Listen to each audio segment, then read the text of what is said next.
What's up, party people? This is Matt from Heirloom LA. We are at the Stefano in Pomona, California, checking out their cheese facility. They make fresh burrata cheese, ricotta cheese, mascarpone, caciocavallo, and lots of other amazing things. It's a family-owned cheesemaker here. We've been supporting them for about 10 years. They're gonna peel back the curtain and show us what's going on behind the scenes, where they sell to, where they get their milk from, all that good stuff. So come on with us as we go inside and take a tour.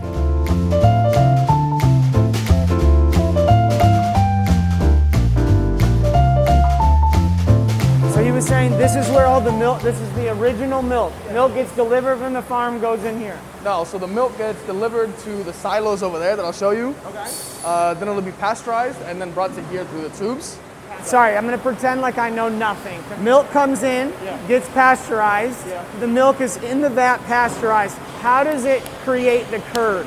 In order to make the curd, you have to add a little bit of rennet. Okay. And then as you let it sit, it turns into this hard, it kind of looks like Jell-O. Once you cut it into cubes, as it sits, it'll turn into a harder curd. And that's when this will come in. So this is just milk and rennet. How I've made fresh ricotta before, I would mix like yogurt, cream, and milk, bring it up to like a simmer or whatever, and then the curds come to the top. That's like a softer ricotta cheese. Yeah. You agitate it and it just dissipates again. The rennet makes it this stronger. That's right? what makes the mozzarella the curd. Okay, got it. For the ricotta is used the byproduct of the curd, which would be the whey.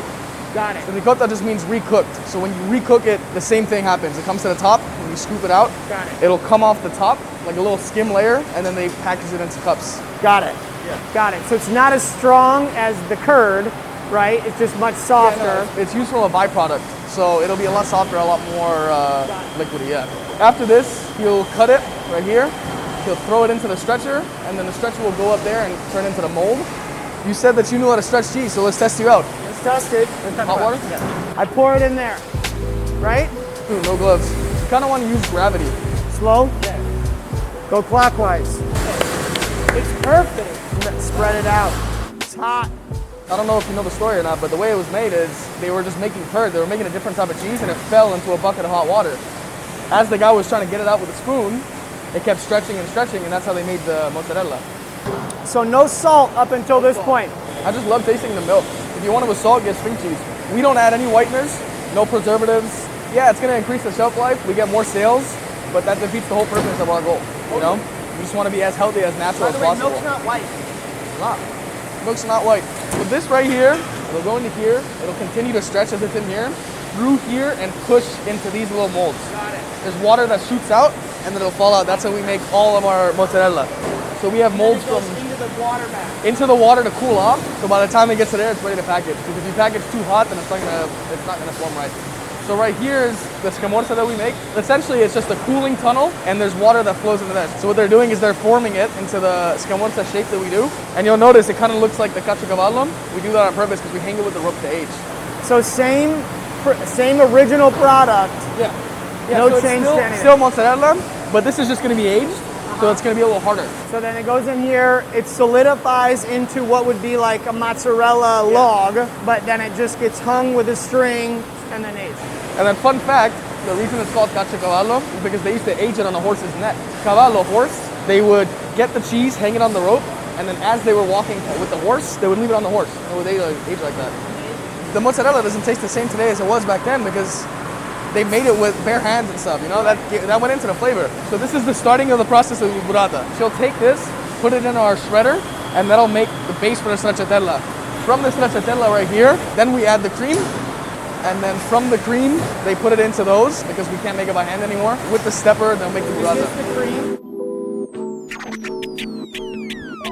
We're gonna make what's called pizza bread pudding, kind of a way to use up day-old bread, day-old cheese, and tomatoes that are kind of going bad in the same kind of format as you would make French bread pizza. We're gonna use burrata cheese from Stefano, some Bub and Grandma's bread, some avocado oil from Apricot Lanes, and make a simple recipe that just has these very few ingredients. So the real process is just grilling off the bread, rubbing it with garlic to kind of make that simple garlic rubbed bread. That's gonna be our pizza dough. Seasoning it, salt and pepper. We're gonna top it with some tomatoes that have been charred and then like a little red onion salad. We'll blast that in the oven, 500 degrees. It gets crispy on the outside, soft on the inside. Yeah, that's pretty much it. Tomato tomatoes are from McGrath in Camarillo, 4th generation tomato, strawberry, beet farm. They're kind of our homies. We've been buying from them kind of forever. Talking about what that bad boy is? This is a caciocavallo. It's traditional shape. Wait, so how is this made? You have to use cultures. So you ferment the milk, then it gets slowly acidified, and the same process is making curds. Then you stretch it, and then you form it into this shape. Essentially, you gotta make a ball, and you gotta pull up the head, wrap the noose around it, and then it goes into a saltwater bath for about 4 hours, 5 hours. Then it gets aged for up to 6 months. You wanna try?